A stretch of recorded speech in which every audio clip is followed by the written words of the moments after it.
Hey, how's it going? It's your boy, Challenger Coach Adam Moriarty here to bring you a video where we're gonna go over why you suck at farming, and that means it's probably gonna be a long video. But Mori, how do I even know if I suck at farming? Well, you know, likely by now your incredibly non-toxic teammates have graciously imparted their wisdom and reminded you of this in a kind and constructive manner, such as saying things like mid difference, for example. Though, of course, there are more accurate ways of knowing if you suck at farming or why, such as using the Mobalytics GPI, which will only flame you slightly less than your solo queue teammates. With it, you'll be able to tell which phase of the game you're bad at farming, as well as some pretty unique metrics like tracking how much CS you lose on average per base. But even the GPA has got its limits. Even though the tips can give you a little extra knowledge, applying it in a real game can be difficult, so this video is here to help you with that. Oh, and before, you know, support players and potentially junglers turn this video off, I do have a small section at the end for both of you, so let's get right into the video. First up, let's go over why the average player sucks at farming. And if you're watching this video, you probably already know some of the reasons, but the one I hear the most and the one I believe gives people the most trouble regardless of how good they are, but in particular low elo, since, you know, fights happen more often, is the act of overgrouping. You've probably been in this situation before, where, you know, you see a group of juicy looking minions, so you're trying to slide into that bot lane to do your thing, you know how it goes, but then you notice some idiot on your team yelling about Demacia trying to start a fight for absolutely no reason. He's just running at them. And, you know, instead of learning some archery skills, bow staff skills, nunchuck skills, or I don't know, just throwing his sword, he just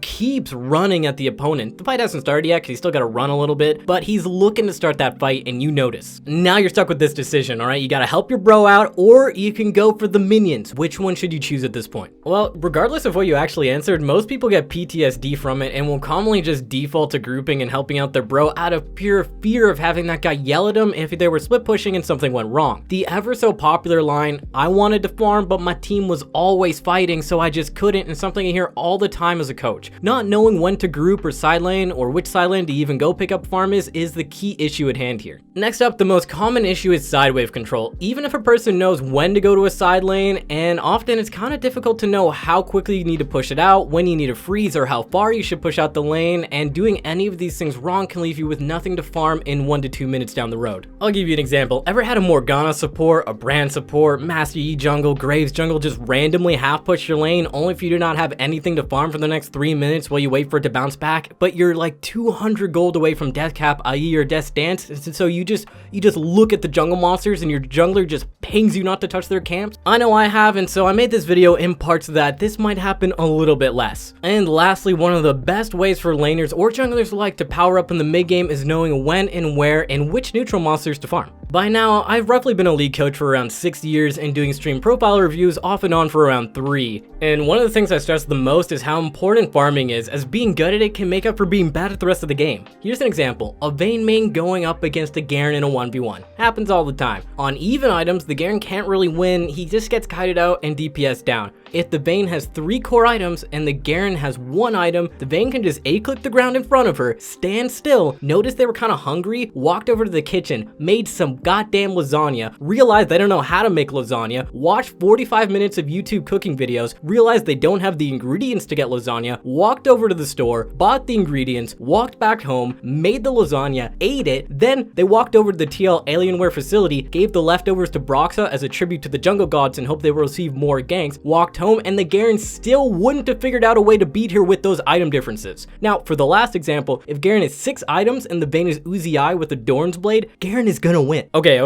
I get it. These are terribly over-exaggerated examples, but they are just to show you that by not sucking at farming, you can actually inflate your LP and 1v1 skills by never actually getting better mechanically. It does sound like an attractive option, right? And yet, no one actually cares, because getting better at farming is akin to being a hockey player and working on your skating, your cardio, or improving your footwork / running for football. Either American or European. Feel free to fight about which one's the real football in the comments. Either way, it's a boring fundamental that no one really enjoys working on, which is why it's one of the biggest issues I've found in low elo players, or really just most players who are stuck. If they were stuck, they most likely sucked at farming, or they were mediocre at it and abused champions who don't need to farm. You know, kind of things like Fizz, Katarina, Talon, look at you guys. Although normally people's early game farm was okay to kind of decent, as the fundamentals for farming during during this stage of the game are pretty set in stone, but the mid-game farming, on the other hand, it's the part of the game I found most people were just terrible at, despite it being one of the most important times to jumpstart your income. Now that we're at the good stuff, let's go over the theory behind when to group for fights versus when and where to farm. The basic rules kind of go like this. First up, 2 carry champions should never farm the same lane. If you notice that you're a Vayne and Master Yi is farming in the same lane as you, then one of you is at fault, and judging by the champion choices, I'm probably gonna go with both of you. A single lane can only sustain 1 carry champion's growth, which is why having more than 1 carry isn't really viable during the mid game. The major exception to this rule is if you need to push out a lane to get wave priority before an objective, or if you're sieging. If you ever notice this happen though, the person who should be in the side lane is generally the one who is better in a 1v1, the carry with the best chance of escaping while being collapsed on, or the one who has better rotating abilities, things like Twisted Fate ultimate, teleport, or movement skills like Talony. While the other champion should go back to the jungle, or they should go mid lane. The one that goes mid lane is generally the one that likes to farm safely, needs less experience but likes gold, but also has the best wave clear. I should take this time to remind you though that these are general guidelines and theories, and League is a pretty complex game, meaning there's more than one way to win.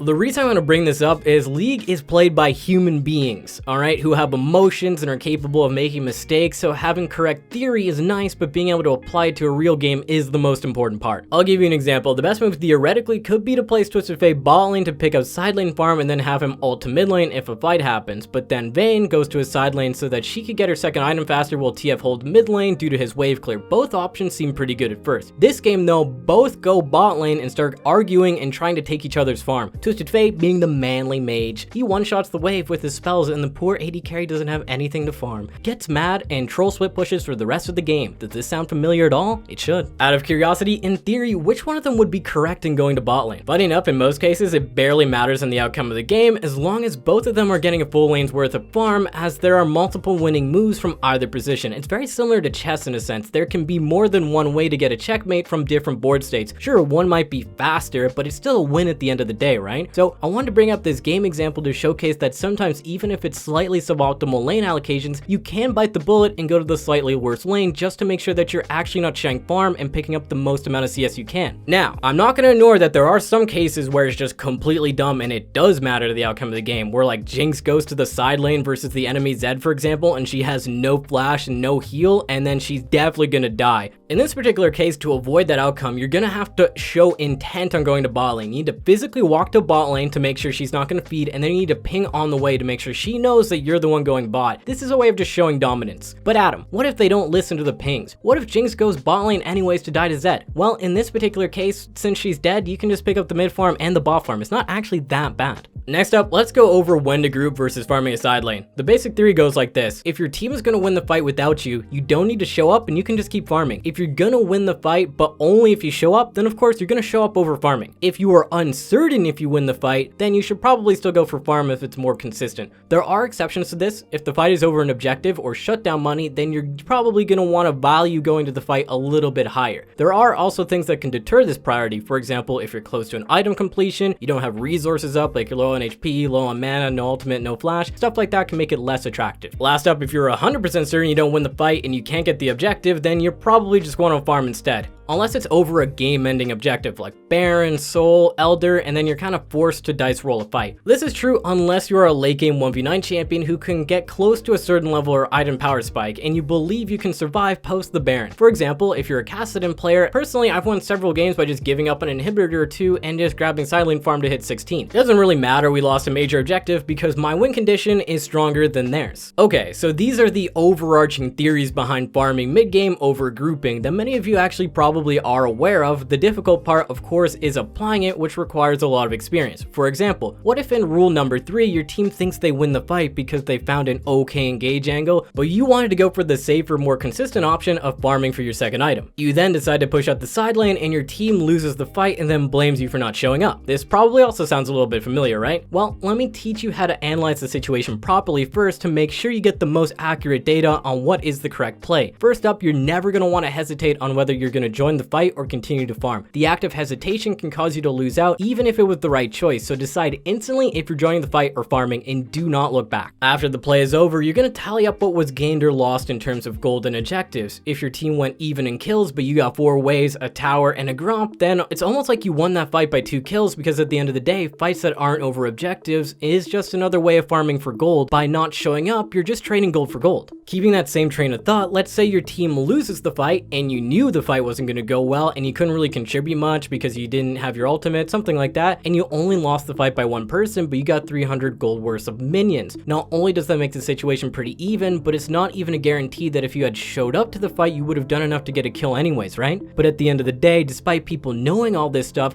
these kind of plays are still considered a gamble, which is why often people default to what they feel is the safest option, which is actually grouping. Even though if you decide to split push, there was a chance that you actually end up higher in gold than if you had showed up to the fight if your teammates don't die. Or the trade could go even, but all the money is concentrated on you. Or the worst case scenario is your team engages without you, they die, and then they yell at you and they get really pissed off, right? This is why you also need to do some risk versus reward assessment when deciding when to group or farm. Here are some examples. First up, you are close to an item and there could be a fight, but it's not likely to be too harsh if your team dies, as they have many champions with good escape tools and there's no objective up. What do? Well, it doesn't really matter if they die, right? Because it's just money for money. With no objective, you don't need to be scared of the worst option. You can just pay them back later with the money that you get. Here's another example. You just completed a core item and there's a fight over an objective coming up with a huge bot in top wave. You don't know if you win this fight or not. What's the move? The move here is you're going to want to show up to the fight because it's over an objective and you want to make sure that your team doesn't get completely wiped out trying to defend it. But because there's waves pushing into you, if you were to die in this fight, you're going to lose a lot of farm, right? So the key here is to not overcommit to winning this unless it's a game-winning objective. If it's just like the second dragon or something like that, don't burn your flash in this fight.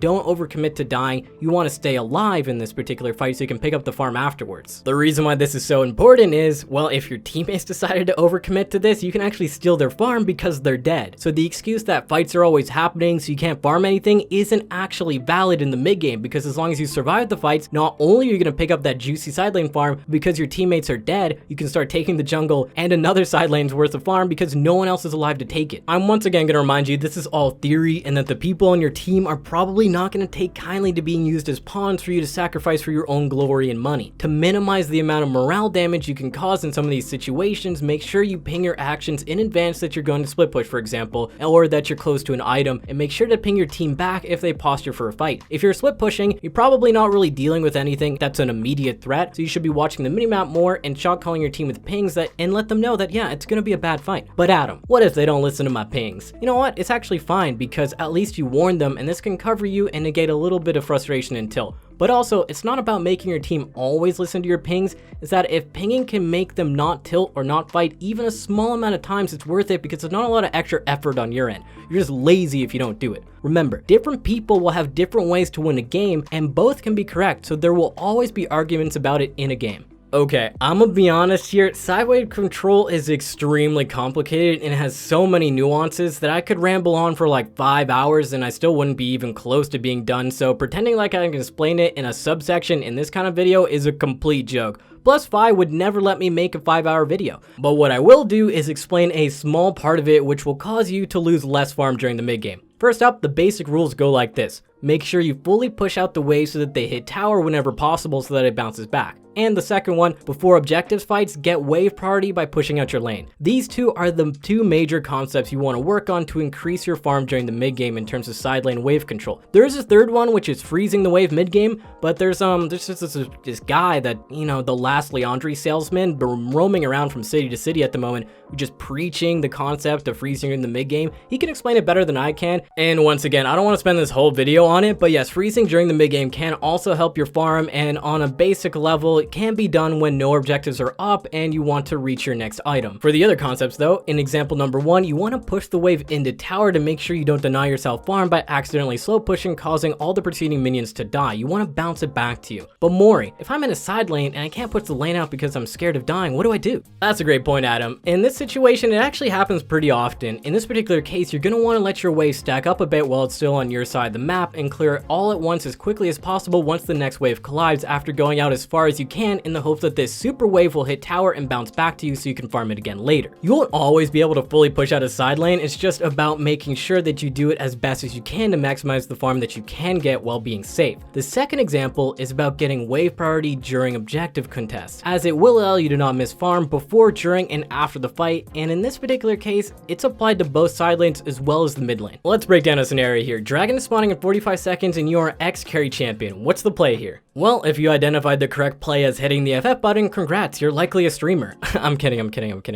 Your team in general here should be fighting over who gets to push out the waves before the fight happens. By doing this, it will force the enemy team into a really tough decision where it's pretty much a lose-lose.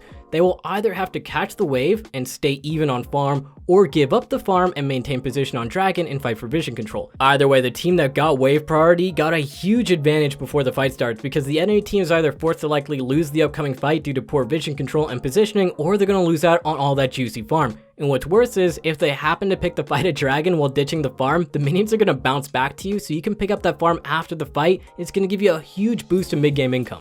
Last up for this section, let's talk about the touchy subject of taking neutral monsters mid-game. I say this because some junglers get really mad about this, so I'm going to teach you the correct times to take neutral so that this happens less often. The basic theory goes like this: take neutral monsters when no lane farm is available. Neutral farm goes to the carry champ who scales the best regardless of the role that they are playing. If you aren't the best scaling carry, you can take neutral monsters when your jungler is dead or not on that side of the map or going there anytime soon. Taking enemy neutral monsters is always worth it and should always take priority over taking your own. All of these rules are ignored though if any champion is one camp away from an item, and this includes supports. Also, bonus rule, Karthus will never give you a single camp no matter what the game state is, so don't bother asking. Let's go over some examples to give you a better understanding. In example 1, we've got a scaling AD carry and a non-carry jungler. In this situation, we've got a tank jungler and probably something like a Vayne, because I love using Vayne as an example. The tank jungler is not close to completing an item or even leveling up, so it's best that you actually give their camps over so that the carry can reach their items before the next objective fight. Yeah, I know that this sucks, but it's the best thing that you can do when playing a tank jungler. And if you're playing a tank jungler and you complain that your carries never do any damage, not doing this is likely one of the reasons. In example 2, we have a situation where we have 2 assassins, one is a jungler and one is a mid laner. Which one should get the neutral camps? Well, in this situation, it's actually both, because Evelynn will clear her side of the jungle and then likely look to take out the split pusher because it's nearby. That means that the mid laner is free to take her other side of the jungle, as it's probably going to respawn before she gets back to it. And example number 3, the support is only 1 camp away from completing redemption, which will help in the upcoming Baron fight. Karthus is full build and no longer needs any items. What's the play? Well, technically it should go to the support because of rule number 5, but rule number 6 will supersede that because Karthus is apparently the CS score that he has is more important than winning. But jokes aside, please do give the support the 1 camp if they ping for it.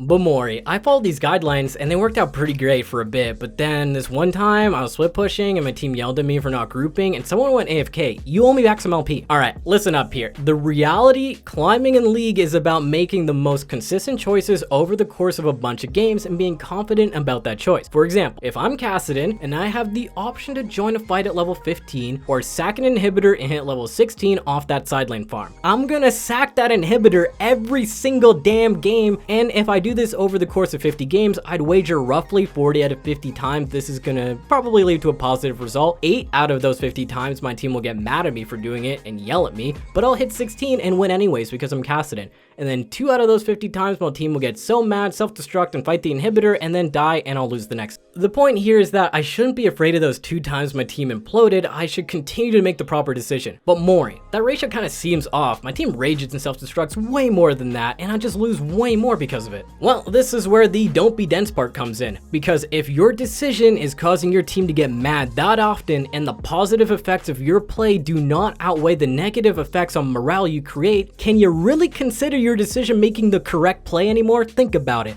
At this point, your decision becomes more of a coin flip and you need to find a better, more consistent option. Good plays are not coin flips, or at the very least, they have very small variance, okay?